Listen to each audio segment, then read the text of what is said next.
L'école ivoirienne aujourd'hui est dans un état désastreux qui porte gravement atteinte à l'image de la Côte d'Ivoire dans le monde.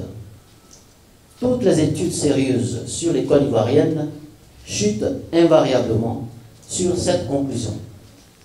En effet, selon le PASSEC 2014, les élèves des cours moyens ne comprennent pas ce qu'ils lisent et ne peuvent pas traiter des situations problèmes de 2 à 3 lignes. Celui de 2019 affirme que 78% des élèves en fin de cycle primaire n'ont pas de compétences dans le traitement d'un texte global pour tirer parti des textes narratifs. Le traitement d'un texte global pour tirer parti des textes narratifs, c'est-à-dire un texte qui raconte une histoire, il ne peut pas le digérer, il ne peut pas le traiter. Il ne peut pas non plus traiter un document.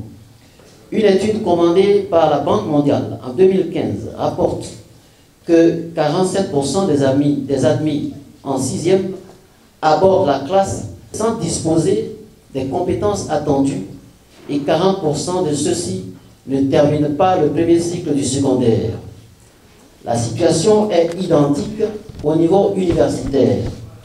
Selon l'agence Ecofin, qui rend public un classement des universités africaines effectué par US News and World Report pour l'année 2022, aucune université ivoirienne ne figure dans le tableau des universités classées. Comment en est-on arrivé là?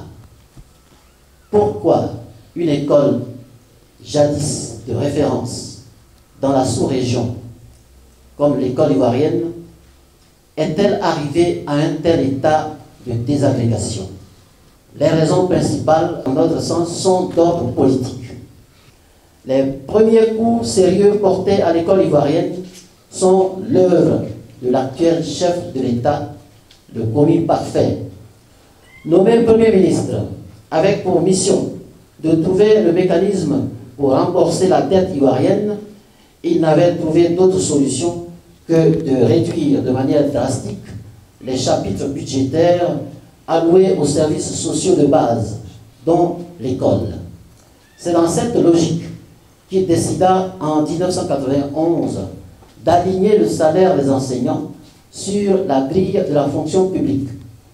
L'effet immédiat de cette décision fut l'abandon des classes par les enseignants qui se ruèrent vers d'autres destinations, soit internes, soit étrangères, par la voie de l'immigration.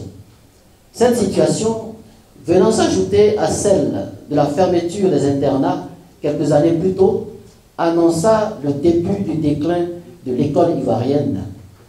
L'enseignement privé, à quelques exceptions près, notamment les écoles confessionnelles, souffre de deux carences majeures qui sont le mauvais traitement salarial des enseignants et le manque de formation pédagogique.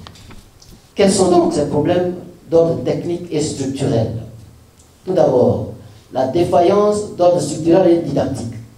Pour les résultats 2018, 2019 et 2020, il n'était pas rare que des inspecteurs de l'enseignement primaire et préscolaire soient relevés de leur fonction de chef de circonscription parce qu'ils n'avaient pas réalisé les résultats scolaires attendus par les autorités politiques, c'est-à-dire 80%.